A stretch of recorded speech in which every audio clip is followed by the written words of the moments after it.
నమస్తే, welcome to Telugu రాజ్యం. ఈరోజు మనతో పాటు ఉన్నారు సీనియర్ అనలిస్ట్ భరద్వాజ్ గారు. వారితో మాట్లాడదాం. సార్ నమస్తే. నమస్తే అండి. మన న్యాయస్థానాలు ఒప్పుకోవట్లేదు ఈ ఎన్కౌంటర్లు కానీ, లేదంటే ఈ థర్డ్ డిగ్రీ చిత్రహింసలు కానీ. అంతర్జాతీయ చట్టాలు కూడా అదే చెప్తున్నాయి. బేసిక్ హ్యూమన్ రైట్స్ అనేవి ప్రతి ఒక్కరికి ఉంటే, ఎంత క్రిమినల్ అయినప్పటికీ కూడా. సో అయినప్పటికీ పోలీసుల్లో ఒక పరివర్తన అనేది ఎందుకు కలగడం లేదు? ఇప్పుడు మద్రాస్ ఎందుకు తగలబెట్టుంటారు ఆ కుర్రాడిని? సాయి కృష్ణని ఎందుకు తగలబెట్టుంటారు? శవాలను సాక్ష్యం చెప్తుంది.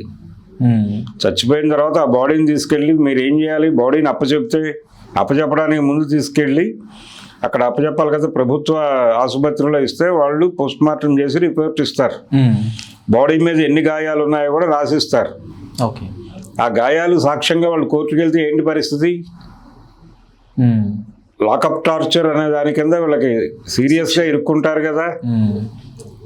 ఎందుకు నంబాళ్ళ కేశవరావు మావోయిస్ట్ పార్టీ కేంద్ర కమిటీ కార్యదర్శిని చంపాక బాడీ ఇవ్వడానికి ఎందుకు ఇబ్బంది పడ్డారు? ఆయన శరీరం మీద కూడా అనేక గాయాలు ఉన్నాయి. ఆయన కూడా అరెస్ట్ చేసి చంపారు. అరెస్ట్ చేసి అదుపులోకి తీసుకునే కాల్చి చంపారు. ఆయన్నే కాదు, కామ్రేడ్ సుధాకర్ని కూడా అలాగే చంపారు. ఈ చంపిన సందర్భంగా వాళ్ళ బాడీ మీద అనేక గాయాలు ఉన్నాయి. ఆ గాయాలు బయటకు వస్తాయనే ఉద్దేశంతోనే డెడ్ బాడీస్ ఇవ్వకుండా కాల్చారు. కాల్చే ముందు చెప్పారు ఆ బాడీస్ తీసుకురావడం కోసం వాళ్ళ బంధువులు వెళ్ళారు. ఆయన డిఫెన్స్ లో పనిచేసిన వాడే. వాళ్ళ బ్రదర్ కేశవరావు గారి అన్నగారు ఇండియన్ ఆర్మీలో పనిచేశాడు. ఆయన ఎయిర్ ఫోర్స్ లో పనిచేసి పాకిస్తాన్ బార్డర్ లో చాలా కాలం పనిచేశాడు ఆయన. ఆయన వెళ్ళి స్వయంగా అడిగాడు, మా తమ్ముడు సవార్ని మాకు ఇవ్వండి, మేము మా ఊరు తీసుకెళ్ళి మా సాంప్రదాయం ప్రకారం మేము ఏదో చేసుకుంటామని అడిగాడు. దాదాపు 3 రోజులు వెయిట్ చేయించి ఫైనల్గా మేమే ఆ కార్యక్రమం నిర్వహించేసామండి, అయిపోయింది అన్నారు. వారు కూడా మీరు కనీసం వాడి ఇది ఇస్తే అస్థికలు ఇస్తే అని కూడా అడిగారు. ఇలాగే అవి కూడా ఇవ్వడం కుదరదు అని చెప్పేశారు పోలీసులు. ఎక్కువ మాట్లాడితే మీ మీద కేసు పెట్టాల్సి వస్తుంది, కేసు పెడితే ఫర్దర్గా మీరు ఇరుక్కుంటారు అని టెర్రరైజ్ చేసి పంపించేసిన చరిత్ర ఉంది పోలీసు వారికి. శ్రీకాకుళం జిల్లాకి చెందినటువంటి వ్యక్తి, అదే ఆంధ్రప్రదేశ్కి చెందిన. కాబట్టి ఇలాంటివి పోలీసులు ఒక కళగా, అంటే అల్లూరి సీతారామరాజు దగ్గర నుంచి ఈ ప్రాక్టీస్ వచ్చింది మనకి తెలుగు రాష్ట్రాల్లో. అల్లూరి సీతారామన్ అంటే అల్లూరి సీతారామరాజు ఆయన మన్యంలో 22 బ్రిటిష్ వాళ్ళ కాలంలో ఉద్యమం చేసినప్పుడు అక్కడ వచ్చినటువంటి నిర్బంధం, అంటే పోలీసు 2 బ్రిటిష్ ఆఫీసర్లను చంపాడు ఆయన. వాళ్ళని చంపడానికి ముందున్న నిర్బంధం వేరు, వాళ్ళని చంపిన తర్వాత వచ్చిన నిర్బంధం వేరు. బ్రిటిష్ పార్లమెంట్ లో డిస్కషన్ కి వెళ్ళింది అది. వీళ్ళిద్దరిని చంపిన తర్వాత కవర్డ్ హైడర్ని 2 చంపేశాడు ఆయన. ఈ చంపేసింది అక్కడ చర్చకు వెళ్ళిన తర్వాత ఇక్కడ నిర్బంధం తీవ్ర స్థాయిలో ప్రయోగించాడు. ఆ నిర్బంధం తట్టుకునే పరిస్థితుల్లో మన్యం లేదు. జనాలు దండం పెట్టేశారు ఈయనకి, మా వల్ల కాదు, మీరు ఇక్కడ ఉంటే ఇంకా జీవితాలు నాశనం అయిపోతాయి అని. ఆయన సరెండర్ అయిపోయి కొంతకాలం జైలుకి వెళ్ళిపోయి తర్వాత ఆలోచిద్దాం ఏం చేయాలనేది అనుకున్నాడు. అనుకుని సరెండర్ కావడం కోసం ఒక ఫ్రెండ్ దగ్గర ఉన్నాడు వెళ్ళి రంపచోడవరంలో. ఉన్న టైంలో ఈ ఇన్ఫర్మేషన్ లీక్ అయింది. ఆయనే స్ట్రైట్ గా రాజమండ్రి వెళ్ళి కలుద్దాం అనుకున్నాడు కలెక్టర్ని. కలిసి సరెండర్ అవుదాం అనుకుంటే మేజర్ గుడాల్ అనేవాడికి ఇన్ఫర్మేషన్ తెలిసి ఆ ఇంటి దగ్గరికి వెళ్ళి ఆయన అరెస్ట్ చేసి తీసుకొచ్చి కాల్చి చంపేసి ఆ క్రెడిట్ కొట్టేద్దామని అతని ఉద్దేశం. నిరాయుధుడిగా దొరికిన సీతారామరాజును తీసుకెళ్లి కాల్చి చంపేసి వాడు ఆ రోజున పేపర్లకు చెప్పింది ఏంటంటే, మేము అరెస్ట్ చేయడానికి వెళ్ళినప్పుడు అతను తుపాకులతో మా మీద దాడి చేశాడు, మేము ఎదురు దాడి చేసాం, ఆ ఎదురు దాడిలో అతను చనిపోయాడు అని ఏదైతే పేపర్ స్టేట్మెంట్ ఇచ్చాడో మేజర్ గుడాలు, దాన్నే కాపీ పేస్ట్ చేసి ఇస్తున్నాం ఈ రోజుకి. 100 సంవత్సరాల పైగా ఇదే ప్రాక్టీస్లో ఉన్నారు. కాబట్టి అందులో భాగమే ఎన్కౌంటర్ల పేరుతోనూ హత్యలు చేసింది ప్రభుత్వం. మిస్సింగ్ మరణాలు అనేది వీళ్ళకి కొత్త ఏం కాదు. చంపేసి తగలబెట్టేసి చేతులు గడిగేసుకుని బుకాయించటం. కోవర్ట్ హత్యలు చేయించిన చరిత్ర ఉంది చంద్రబాబు నాయుడికి. మిస్సింగ్ మరణాలు అనే కళని ఆంధ్రప్రదేశ్ పోలీసులతో ప్రాక్టీస్ చేయించిన కళాకారుడు నందమూరి తారక రామారావు గారు. అంటే కొన్ని ఎగ్జాంపుల్స్ ఏమైనా ఉన్నాయా సార్? నేను ఇందాక చెప్పిన విజయవాడ లాడ్జిలో దొరికినటువంటి మల్లికార్జున ప్రసాద్ ఇన్సిడెంట్ జరిగింది ఎన్టీ రామారావు గారు సీఎంగా ఉండగానే. కోడెల శివప్రసాద్ అప్పుడు హోంమంత్రి. అలాగే ఈ గోపగాని ఐలయ్యని రాజమల్లు ఆయన కొరియర్ని హైదరాబాద్లో సినిమా థియేటర్లో ఉమర్ ముక్తార్ సినిమా చూస్తుండగా అరెస్ట్ చేసింది కూడా ఎన్టీ రామారావు గారి రాజ్యంలోనే. ఓకే. ఆ తర్వాత అంటే మామగారు మిస్సింగ్ మరణాలు అనే కళని క్రియేటివ్గా అమలు చేస్తే వారి అల్లుడు చంద్రబాబు నాయుడు గారు మరింత క్రియేటివ్గా కోవర్ట్ ఆపరేషన్లు అనే దాన్ని తీసుకొచ్చాడు. కోవర్ట్ ఆపరేషన్ అంటే ఎవరైనా దళ సభ్యులు లొంగిపోవడానికి వస్తే వాళ్ళని మీరు ఒక్కళ్ళు లొంగిపోతే మాకేమిటి ప్రయోజనం అని బెదిరించి మీ మీద 100 కేసులు పెట్టి లోపలేస్తాం, మరి ఏం చేయాలయ్యా అని అడిగితే నువ్వు మళ్ళీ సైలెంట్గా దళంలోకి వెళ్ళిపోయి అక్కడ 3-4 చంపేసి ఆ వెపన్స్ తీసుకురా, అప్పుడు నీకు గ్రాండ్గా ఏదైనా కొంచెం పెద్ద మొత్తం డబ్బులు ఇస్తాం, ఎక్కడికైనా వెళ్ళిపోయి బతికేయి. ఈ రకమైన హత్యల్ని ప్రమోట్ చేసిన వాడు చంద్రబాబు నాయుడు. చంపిరండి నక్సలైట్లు లేదంటే మావోయిస్టులు, లెఫ్ట్ పార్టీలు ఈ రోజు కూడా చంద్రబాబు నాయుడుని ఒక విలన్ గా చూస్తారు కదా. అతను విలనే, దానిలో పెద్ద అనుమాన పడాల్సినటువంటి డౌటే లేదు.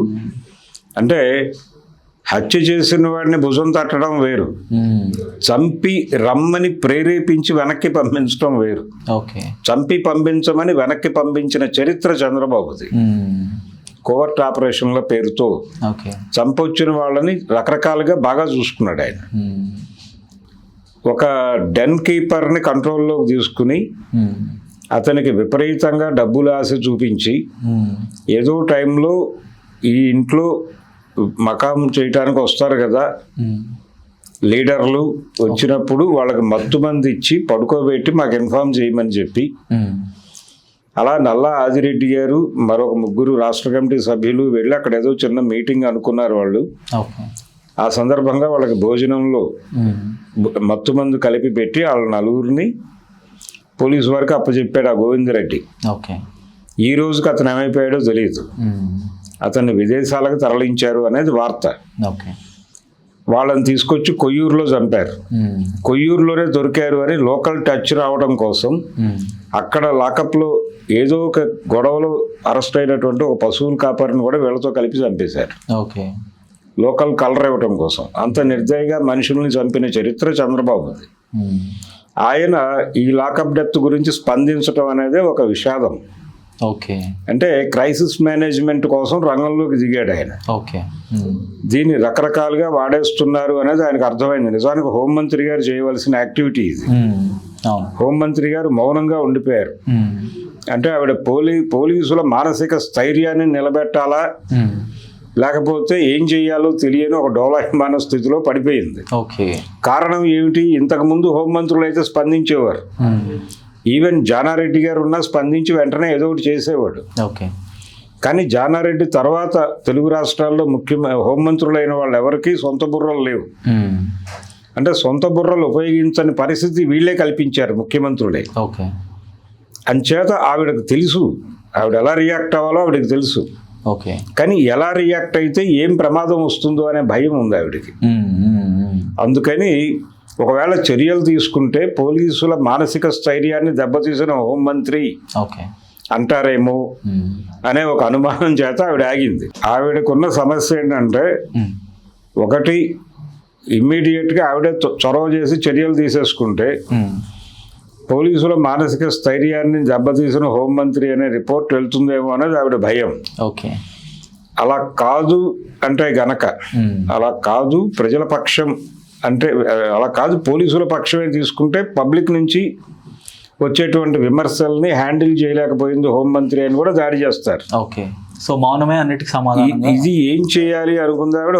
ముఖ్యమంత్రి గారు ఊళ్ళో లేరు, సింగపూర్ పర్యటనలో ఉన్నాడు. రాగానే ఆయన క్రైసిస్ మేనేజర్గా రంగంలోకి దిగిపోయి నేను చూసుకుంటాను అంతా అని చెప్పేసి అందరినీ తిట్టి అతను ఇమ్మీడియట్గా అరెస్ట్ చేయండి, లోపలేసేయండి, 302 పెట్టండి అని పౌర హక్కుల ఉద్ధరణకారుడిగా మారిపోయి ఆవేశంగా మాట్లాడేశాడు. అంటే ఒక ముఖంగా ఆయన ఉన్నట్టుండి ఆయన నిజానికి దయ్యమే కానీ దేవుడి ముఖం పెట్టేసుకుని మాట్లాడాడు. మాట్లాడి ఏదో న్యాయం చేసినట్లుగా ఒక ఫోకస్ ఇచ్చాడు. ఆవిడ సైలెంట్ గానే ఉంది ఇప్పటికీ హోంమంత్రి గారు. అందుకని చంద్రబాబు గారు ఆ తల్లికి ఇచ్చినటువంటి ఆర్థిక పరమైనటువంటి హామీలు ఆవిడ్ని సంతృప్తి పరిచినాయి. ఉమ్. ఆవిడ శేష జీవితానికి ఒక భరోసా కల్పించాడు ఆయన. ఓకే. ఆవిడని ఏ లెవెల్కి తీసుకెళ్ళాడంటే, ఉమ్. నీ కొడుకు జీవించి ఉంటే నీ జీవితానికి రిస్క్ తప్ప ఏముంటుంది, ఉమ్.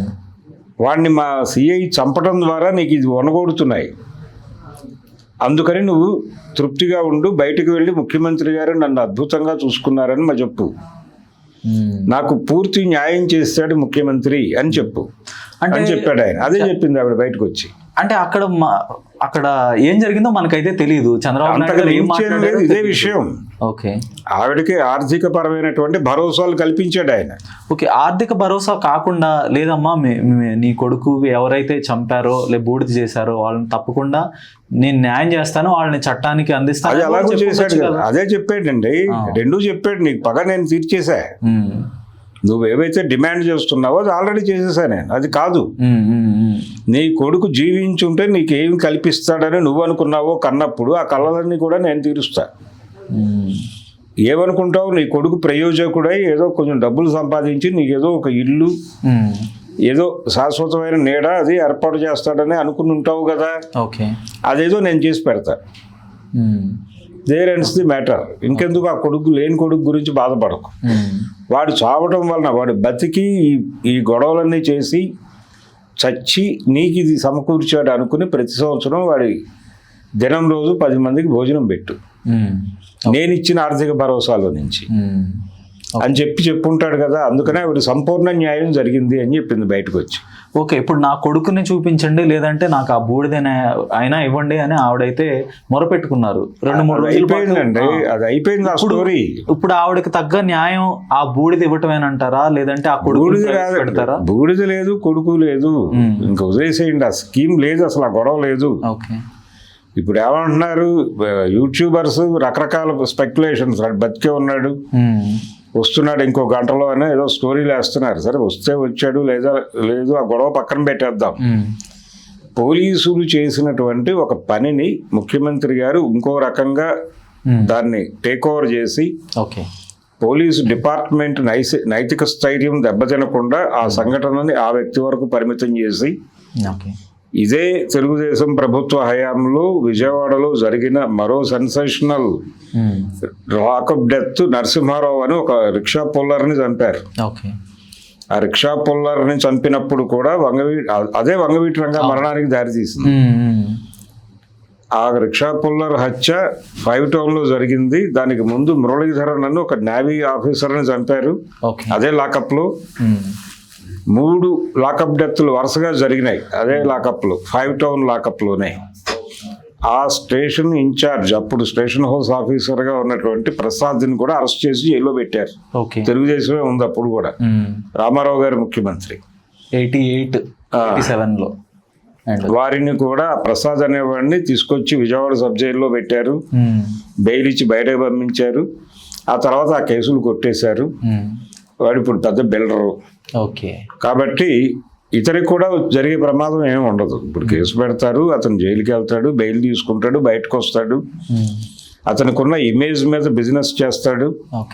కానీ కోర్టులు ఒప్పుకుంటాయా సార్ ఇంత తేలిగ్గా వదిలేస్తాయి? ఎందుకంటే తమిళనాడులో మద్రాస్ హైకోర్టు 9 మంది పోలీసులకు ఇలాంటి ఒక లాకప్ డెత్ కేసులో 9 మందికి ఉరిశిక్ష విధించింది. అలాంటి ఉరిశిక్షలు పడాలంటే కేసు ప్రూవ్ అవ్వాలి కదా, కోర్టులో విట్నెసెస్ చెప్పాలి కదా. ప్రాపర్ విట్నెసెస్ లేకుండా జడ్జి గారు తీర్పులు ఇవ్వరు. అందుకని విట్నెసెస్ లేకుండా చేస్తారు. విట్నెస్ హాస్టైల్ అవుతుంది. అంటే మేము చూడలేదు అంటారు వాళ్ళు, మాకు తెలియదు, మా పేర్లు ఎందుకు పెట్టారో కూడా మాకు తెలియదు, ఆ రోజు మేము ఊళ్ళో లేము అన్నారు అనుకోండి, there ends the matter. Sir, ఇప్పుడు ఆ తల్లికి ఆర్థిక భరోసా అనేది ఒక ఎత్తు అయితే, ఇప్పుడు న్యాయం జరగటం కూడా మరొక ఎత్తు. అంటే ఎవరైతే తప్పు చేశారో, ఇప్పుడు ఆ సిఐ చేసిన తప్పుకి శిక్ష విధించిన పరిస్థితుల్లో ఆ తల్లి ఊరుకుంటుందా? ఊరుకోని బట్టే కదండి నాకు న్యాయం జరిగిందని చెప్పాక ఇంకా డిస్కషన్ ఏముంది దానిలో. ఆవిడ మీడియా ముందు చెప్పేశారు కదా న్యాయం జరిగింది అని, సీఎం గారు న్యాయం చేశారు అనే మాటలో సెన్స్ అదే. ఇప్పుడు ఆ సిఐకి శిక్ష పడినా పడకపోయినా ఆ తల్లికి శిక్ష ఇప్పుడు పడదండి. కోర్టుల గురించి తెలియని వాళ్ళు మాట్లాడే మాటలు ఇవి. 10 ఏళ్ళు తర్వాత ట్రయల్కి వస్తుంది ఆ కేసు. అంటే శిక్ష పడినా పడకపోయినా ఆ దిశగా అయితే కేసు నడవాలి కదా, అంటే కేసు ప్రభుత్వం అయ్యా, సహకరించాలి కదా దానికి. కేసు అనేది పెట్టారు, హ్యాపీ కదా, ఓకే. సస్పెండ్ అయ్యాడు కదా, ఆయన జైలుకి వెళ్ళాడు కదా, బెయిల్ మీద బయటకు రావడం మీ ప్రమేయం కాదు. కోర్టు వారు బెయిల్ ఇవ్వదలుచుకుంటే ఇస్తారు, ఓకే. బెయిల్ మీద అతను బయటకు వస్తాడు. కేసు 10 ఏళ్ల తర్వాత ట్రయల్కి వస్తుంది. ఓకే. అప్పటిదాకా ఈవిడ ఉంటే అప్పుడు కొట్టేశారా అయ్యో అని బాధపడుతుంది. ఎవరన్నా మీడియా వాళ్ళకి గుర్తుండి వెళ్ళి గొట్టాలు పెడితే నిజమా బాబు, సరే పాపం పోతే పోయాడులే అంటుంది ఆవిడ అప్పుడు కూడా. ఓకే. ఈ గాయం మానుతుంది అప్పుడు. కాబట్టి ఇదే రియాక్షన్స్ అప్పుడు ఉండవు. ఓకే. ఈ లోపు వీరు చెల్లించిన ఆర్థిక భరోసాకి, వీరు కల్పించిన ఆర్థిక భరోసాకి ఆవిడ సంతృప్తురాలై ఉంటుంది. అందుకని ఇవేవి అప్పటికి పరిగణనలోకి రావు. ఓకే. సో అయిపోయింది, విషయం క్లోజ్. ఓకే. ఇప్పుడు ఏవైనా భరోసా ఉంటే, ఇప్పుడు ఆ ఫ్యామిలీ మీద భరోసాతో కాదు జరగవలసిన కార్యక్రమం. ఓకే. ఈ చంపిన తీరు మీద పబ్లిక్ రియాక్షన్ ఏమిటి ఓకే. అనేది మాత్రమే పట్టించుకోవాల్సినటువంటి సందర్భం. ఓకే.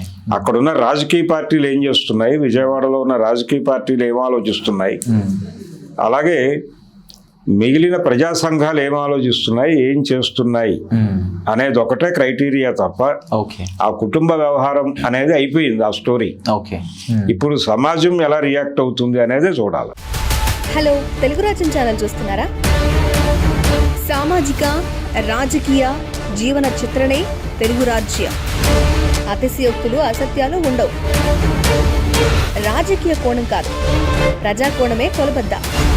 తెలుగు రాజ్యం వీక్షణ మీ ఉత్తమ అభిరుచికి నిదర్శనం.